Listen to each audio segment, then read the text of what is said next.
I didn't think that it'd be my fascination for decaying things or dead bodies to be the reason that I'm standing here. Who wants to see who wants to see a dead body? Were the first words I heard on my first day on campus during freshman orientation, and they had been the only words out of the entire orientation that I heard and that had caught my attention. These words lit up my expectation for high school, and it had been from that moment on that I grew in various aspects of my life, learning to communicate my own ideas as well as those of others with clarity and effectiveness.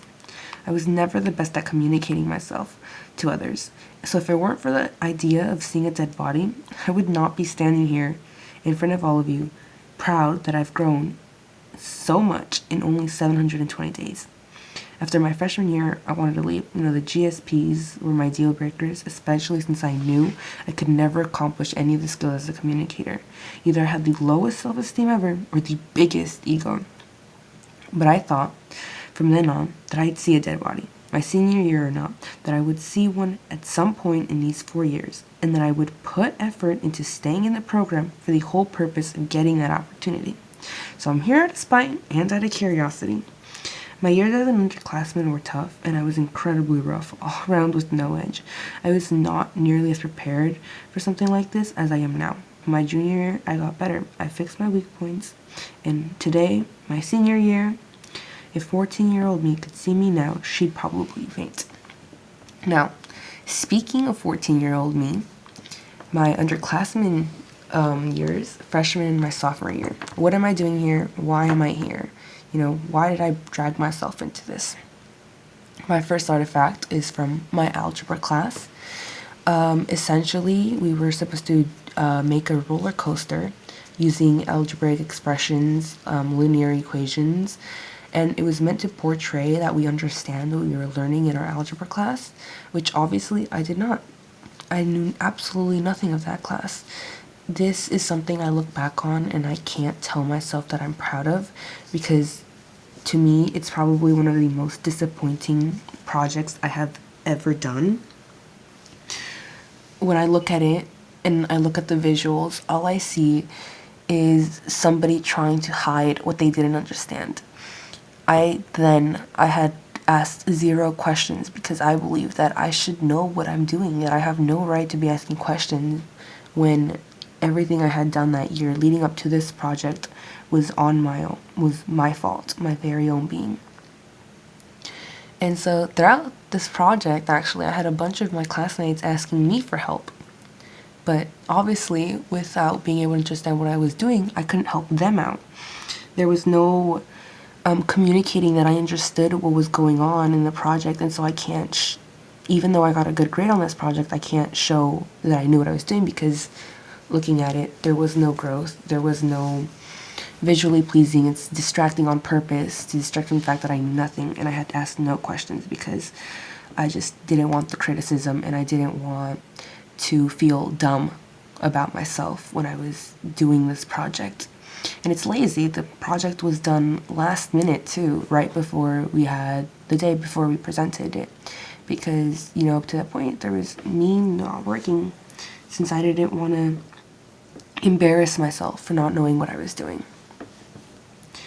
So to me, this is one of those projects that's incredibly disappointed, that shows how terrible I was my freshman year, how as a 14-year-old, I picked up no skills in middle school or even in elementary from anybody.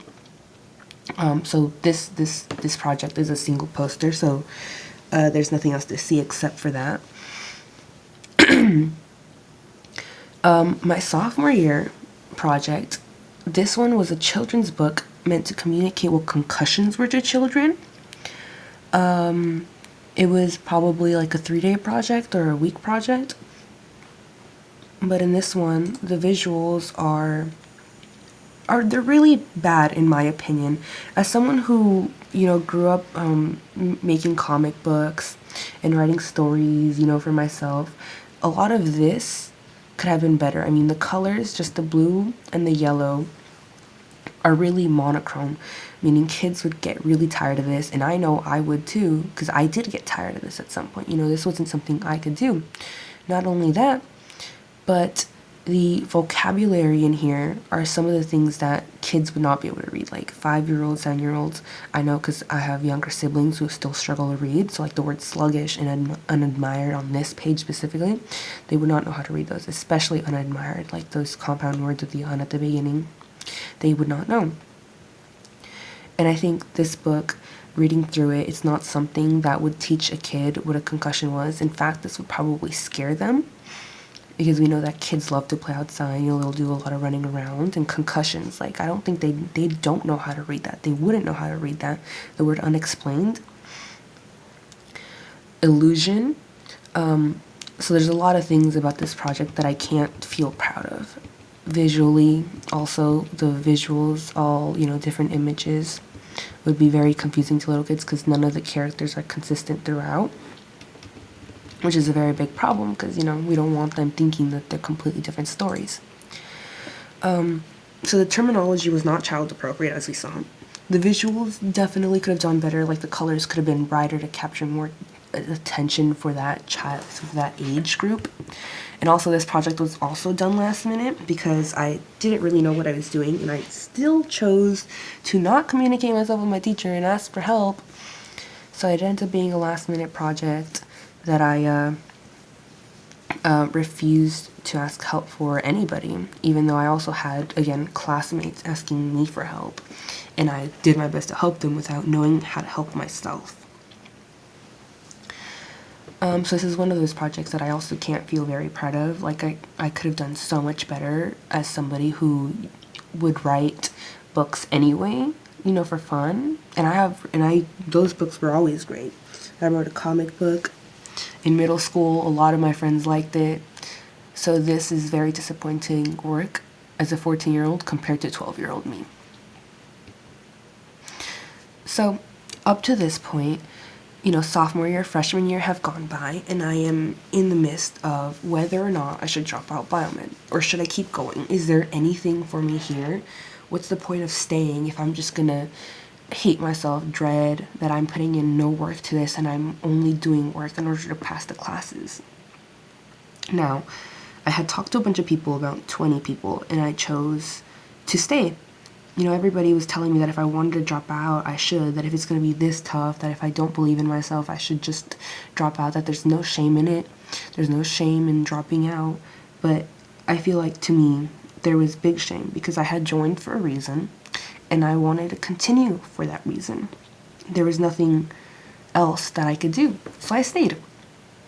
And I made it to my junior year, where I decided that I think I'd give this a chance. I'd put in the effort to grow. It's my stage of growth, and that I would try and have fun, that I wouldn't hate myself so much anymore for joining biomed. Now, this project, I can look back at this and I can say that yes, this is something I'm proud of, that this is something I can tell people about and talk about it without feeling ashamed for myself and embarrassed. So this project was for our AP US History class, and essentially during this time period, we were learning about the Constitution and the Articles of Confederation, Federalists and the Federalist Papers.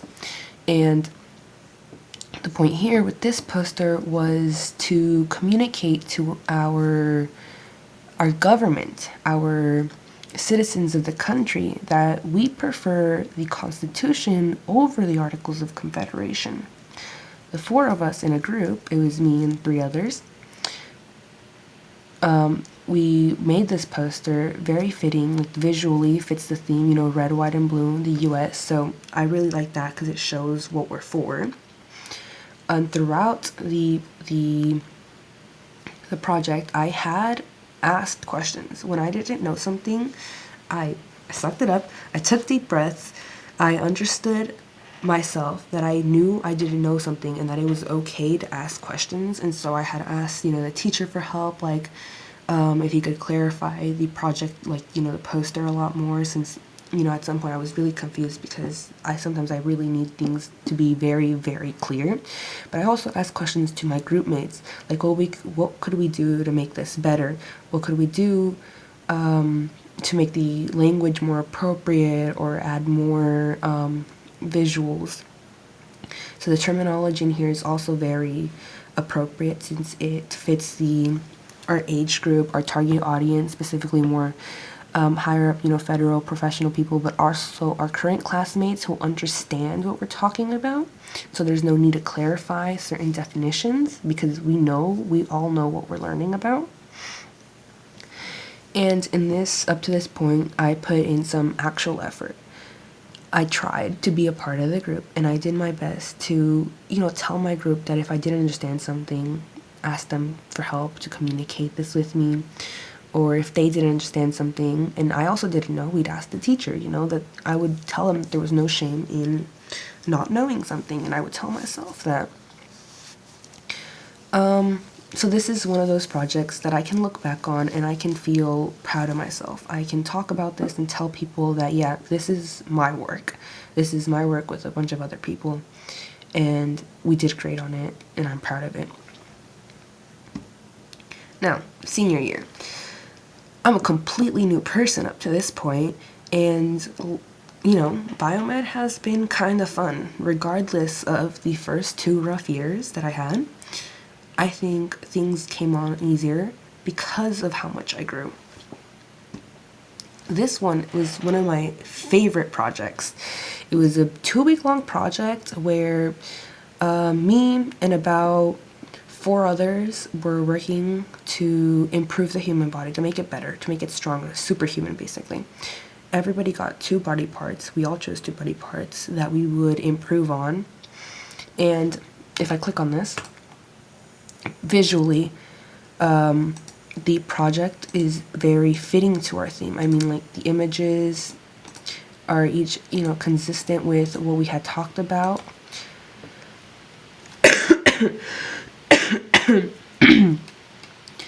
There's enough words for us to be able to talk about stuff, but to talk more. So a lot of the things on here, a lot of the words on here, the language is appropriate to our target audience, to our classmates who know what we're talking about. And if there's things that our classmates did not understand, so like on my slide specifically, cardiomyocytes, that's not something that was like very big in our class that maybe not a lot of people would remember. Not that I explained. And so the language is very fitting, and visually it gets the message across that this is something superhuman, because this project was based off the book Frankenstein. So medical terminology was appropriate, and I think there was plenty of group questions. Again, back with the question asking, I did so much better this time because I actually took account everybody and myself. So to this point, I wasn't shy about asking questions. I wasn't hesitant.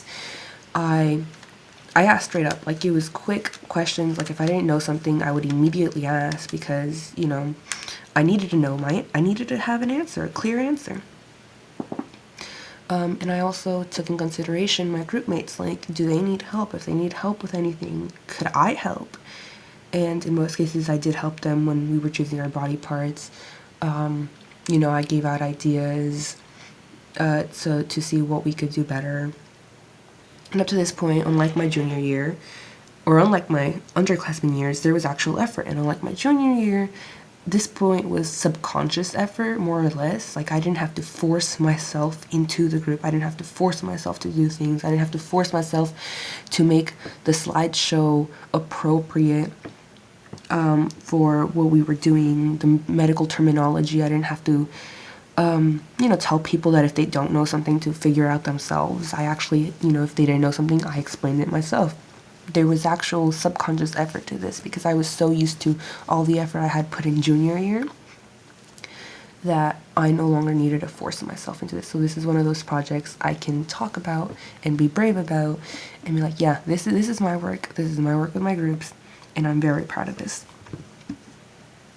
Now, outside in the future, what else? Following what's best for me, what's going on. But first off, outside activities. Other than the academy, other than all the classes I've had, what other things have helped me become a better communicator? So for the first thing, the film festival. Sophomore year, and this year again. Sophomore year, we did the film festival, which is basically where us film students make a movie. And sophomore year, this was an absolute mess because sophomore year I did not care for any of my classes. I was just trying to move on and pass. and nobody knew what we were doing. It was probably one of the toughest things I've ever done, actually, was filming this movie, because none of our actors were there on time. They didn't know their lines. I, as director, was struggling. I tried to be as loud and as brave as I possibly could, but I was struggling speaking to the rest of my group. But this year's film festival is going so much better. We're still in the middle of it, but the communication has been so much better. I've been able to schedule things ahead of time with my group mates. If they don't know something, I'm able to tell them to, get in the game, get their head in the game.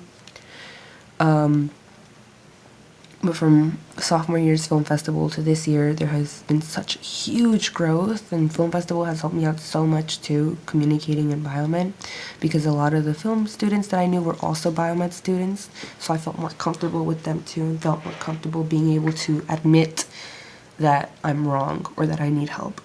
The Eastside Extra has also been a great help, so I mainly did editing, behind the scenes stuff, but I had to, when I edit visually, I have to make sure that the audience does not get bored and that they get the information they need. So the beginning of the Eastside Extra, the first year, we did it in August, was completely terrible, back in junior year.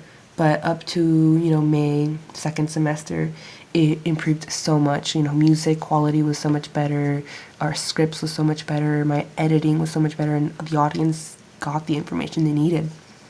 And there's robotics. Robotics, there wasn't much with this, but robotics helped me a lot too, because I had to feel more comfortable talking to people I never met. So when the cameras would go down or the live streaming services went down, I had to speak to the supervisors and ask them questions about how I don't know, and admit to myself that I cannot fix this on my own. Which, going back to some of my projects, I gotta admit that I don't know algebraic expressions, and I don't know how to use them to make shapes in a graph. So these three things have been really helpful for me. Now, what's the plan for my future? This is going to sound really disappointing, probably, because a lot of other students are going to four-year colleges, but not me. I have no interest in going to a four-year college.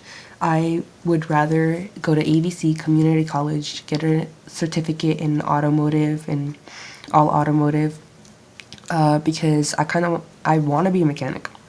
That's been, my dream since I was a kid, because I've been really into cars, and I want to grow up to have my own shop, like my own auto repair shop, or own my own car company, or work for, my biggest dream was to be a mechanic for motorsports, such as rallying, Formula One, NASCAR, but I need years of work for that.